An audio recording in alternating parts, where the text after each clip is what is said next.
അറിയാവുന്ന ആരോ ആണ്. ഇവിടെ കയറി ഇങ്ങനെയൊക്കെ ചെയ്യണമെങ്കിൽ അത് അറിയുന്നവൻ തന്നെ ആയിരിക്കണം. മാധവൻ നായർ ഒരു പരാതി എഴുതി സ്റ്റേഷനിലേക്ക് വാ. സാർ എങ്ങനെയെങ്കിലും എന്നെ ഈ കാശ് കണ്ടുപിടിച്ച് തന്നെ. ഈ ടോക്കീസിലേക്ക് ഞാനില്ല. നിങ്ങൾ വേവലാതിപ്പെടാതിരിക്കൂ, നമുക്ക് നോക്കാം. സാറേ, ഇവിടെ അടുത്ത് 2-3 വീടുകളിൽ കയറി, പിന്നെ എന്റെ കടയിലും കയറി. ഈ സുഗുണന്റെ മാലയും പൊട്ടിച്ചോണ്ട് ഓടി. അത് ശരി, ഇത്രയും പ്രശ്നം ഉണ്ടായിട്ടെന്താ ആരും പരാതിപ്പെടാഞ്ഞേ? അല്ല, ഉത്സവം തുടങ്ങിയതോടെ പതിവാ സാറേ. എന്തായാലും ഞങ്ങളൊന്ന് അന്വേഷിക്കട്ടെ. സാറന്മാർ ഇതന്വേഷിക്കാനായി ഇത്രയും ദൂരം വരേണ്ട കാര്യമില്ലായിരുന്നു. കള്ളൻ കപ്പലിൽ തന്നെ ഉണ്ട്. താൻ എന്താ പറഞ്ഞു വരുന്നേ? എന്റെ പൊന്നു സാറന്മാരെ, ഈ നാട്ടുകാർക്ക് മൊത്തം അറിയാവുന്നൊരു ഭൂലോക കള്ളനുണ്ട് ഇവിടെ, ഇവരുടെ സംഘത്തില്. എവിടെടാവൻ? എടാ, നിന്റെ കുറെ ബോംബെ വന്നവൻ തക്കാൻ കിട്ടിയ പാവൻ കാശും കൊണ്ട് പോയത് കണ്ടില്ലേ? പോക്രിത്തരം പറഞ്ഞോളാം. ഓ, പോക്രിത്തരം കാണിച്ചിട്ട് നാട് വിടുന്നതിൽ കുഴപ്പമില്ല. ആദ്യം ഗഗനെ പൊക്ക്, എന്നിട്ട് അവരോട് ചോദിക്കും, അപ്പ അറിയാം. വെറുതെ നിന്ന് കാലഴിപ്പിക്കാതെ വാടാ, മൊത്തം കള്ളന്മാരെ. സ്റ്റേഷനിലേക്ക് വന്നാൽ മതി, ഞങ്ങൾ അവിടെ കാണും. സുഗുണ, വാ.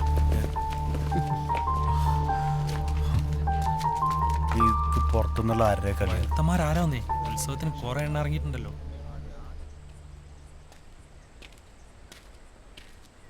ഇനിയാ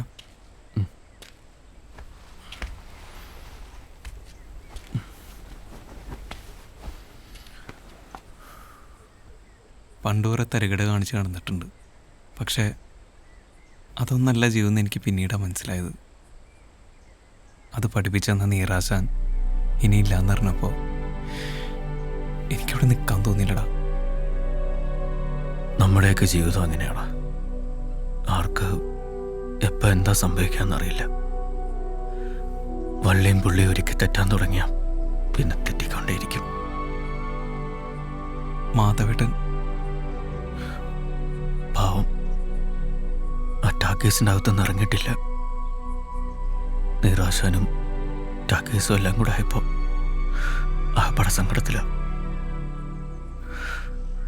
നമ്മളെല്ലാവരും ഉണ്ടായിട്ടും ഒന്നും ചെയ്യാൻ പറ്റില്ലല്ലോ.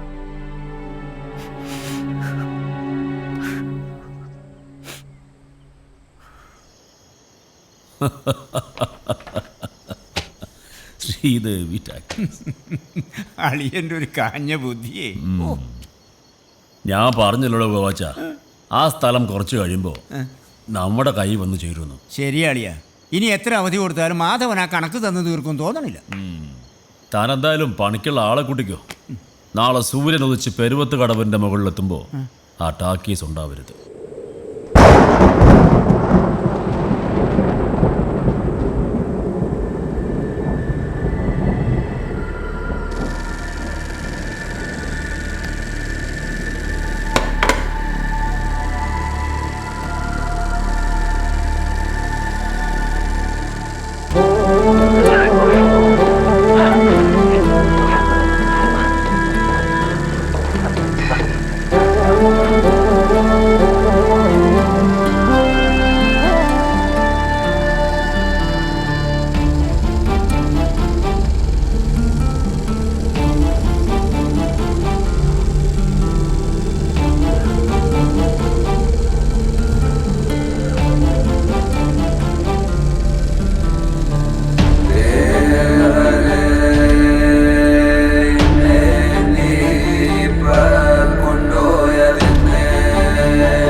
മാധവ, ഞാനിതങ്ങ് എടുക്കുക. ഇതിന്റെ ഉള്ളില് ഒരുത്തനും കാലുകുത്തില്ല. നേരെ നീക്കണ ഒറ്റ ഒരുത്തൻ ടാക്കീസിനകത്ത് കയറിപ്പോരുന്നു. താൻ വിചാരിക്കുന്ന പോലെ ഇവിടെ ഒരു ചുക്കും നടക്കത്തില്ല. അത് ഏത് മേനോനാണെങ്കിലും ഭഗവാനാണെങ്കിലും തനിക്ക് തരാനുള്ള കാശ് ഞങ്ങൾ തന്നു തീർക്കും. എടാ ചള്ളു ചെറുക്ക, നീ എന്തോ വളർത്തി തരുന്നാ പറയുന്നേ? പറയാൻ പേരിനൊരു പണി പോലുമില്ല. പോയി അതുണ്ടാക്കാദ്യം, എന്നിട്ട് രോഷാകുൽ നാവ്. മാധവ, മുക്കാ ചക്രത്തിന്റെ കണക്കല്ല ഇത്. മേനോൻ സാറേ, ഓർമ്മ വെച്ച കാലത്ത് എൻ്റെ അച്ഛൻ തുടങ്ങിയതായി തിയേറ്റർ. ഇതെൻ്റെ കയ്യിലോട്ട് കിട്ടുമ്പോൾ തന്നെ ഒരുപാട് ബാധ്യതകൾ ഉണ്ടായിരുന്നു. അതുകൊണ്ട് തന്നെ സാറിൻ്റെ കയ്യിൽ നിന്ന് ഒരുപാട് കടം വാങ്ങിച്ചിട്ടുണ്ട്. ഈ സ്ഥലമോ എന്ത് വേണമെങ്കിലും സാർ എഴുതിയെടുത്തു. ഇത് നടത്തിക്കൊണ്ടു പോകാനുള്ള അനുവാദമെങ്കിലും എനിക്ക് തരണം. എടോ മാധവ, തന്റെ ചരിത്രം അറിയാനല്ല ഞാൻ വന്നത്. പെരുവത്ത് കടവുകാരെ മുഴുവൻ സിനിമ കാണിച്ച് പുണ്യാളനാവാൻ ഞാൻ ഉദ്ദേശിച്ചിട്ടുമില്ല. പിന്നെ ഇതിനകത്തൊന്ന് എന്തുണ്ടാക്കാനാ തന്റെ വിചാരം? ആ ഫിലിം കറക്കുന്ന കുന്ത്രാണ്ടത്ത് നിന്ന് ഉണ്ടാക്കാന്ന് വെച്ചാ 960 ഉണ്ടാക്കിയ ഒരു തുരുമ്പ്. മാധവ, വെറുതെ കേസും വെക്കാനൊന്നും വേണ്ട. അതാ നമുക്ക് 2 പേർക്കും നല്ലത്. ഇതേ താൻ ഒപ്പിട്ട് തന്ന മുദ്രക്കടലാസ. ഇതിൽ ഞാനിത് അങ്ങ് എഴുതി ചേർത്തു. വിനയ, അവരെടുത്തോട്ടെ. നോക്കി നിൽക്കാണ്ട് ചെന്ന് പൊളിക്കണം.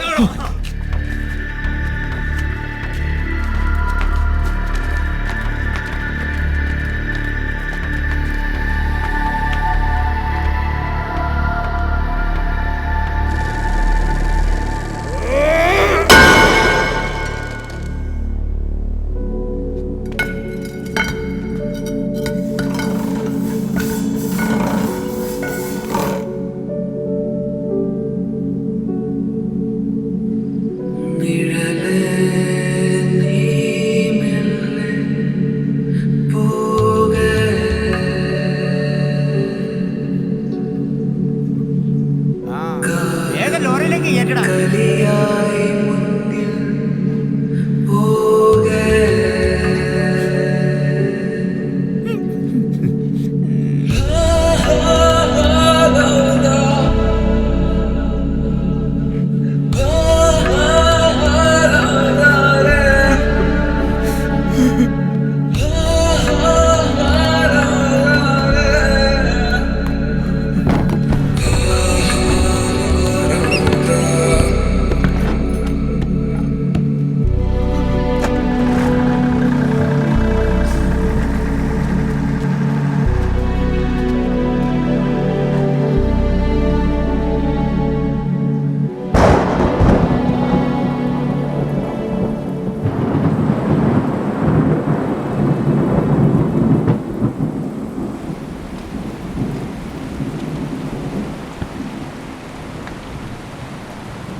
കാലം തെറ്റി പെയ്യുന്ന മഴയാ, ശക്തി കൂടും. പെരുവത്ത് കടവിൽ ഇനി സിനിമയില്ല. ഓരോരോ കാലക്കെടുകൾ, അല്ലാതെന്താ പറയാ.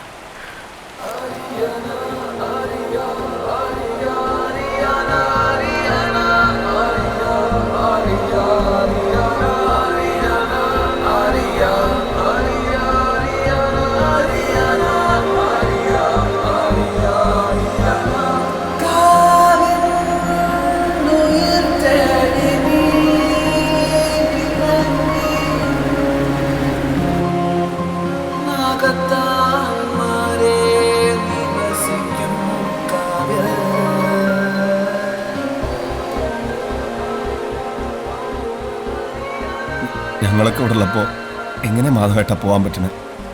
പോണോടാ. ഇനി ഇവിടെ നിന്നാൽ ഒരു മനപ്രയാസമാണ്. നീറും ടോക്കീസും ഇല്ലാത്ത ഈ പെരുവത്ത് കടവിൽ എനിക്ക് നിൽക്കാൻ പറ്റില്ല. ഇനി ഈ പ്രായത്തിലൊന്നും വെട്ടിപ്പിടിക്കാൻ എനിക്ക് മോഹമില്ല. അതിന് വെട്ടിപ്പിടിക്കണമെന്ന് ആര് പറഞ്ഞു? നമുക്കൊന്നുകൂടെ ശ്രമിച്ചുകൂടെ? ഞങ്ങളെല്ലാവരും ഇല്ലേ കൂടെ? ആഗ്രഹങ്ങളും സ്വപ്നങ്ങളും ഒക്കെ സിനിമയിലും മാത്രമാണ്. അതിൻ്റെ പിന്നാലെ പോയവർക്കൊക്കെ വേദന മാത്രമാണ് ഫലം.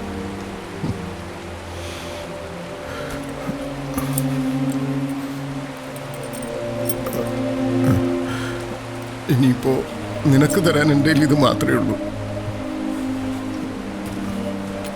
ശ്രീദേവിയെ വിളിച്ചിറക്കിക്കൊണ്ട് പോരുമ്പോൾ ഒരു വണ്ടിയുള്ളതൊരു അന്തസ്സാ.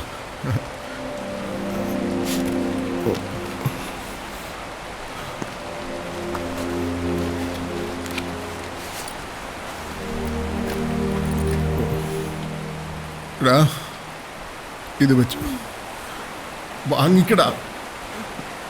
ഇത് വെച്ചിട്ട് എന്തെങ്കിലും ഒരു ജീവിതമാർഗം കണ്ടെത്തണം നീ.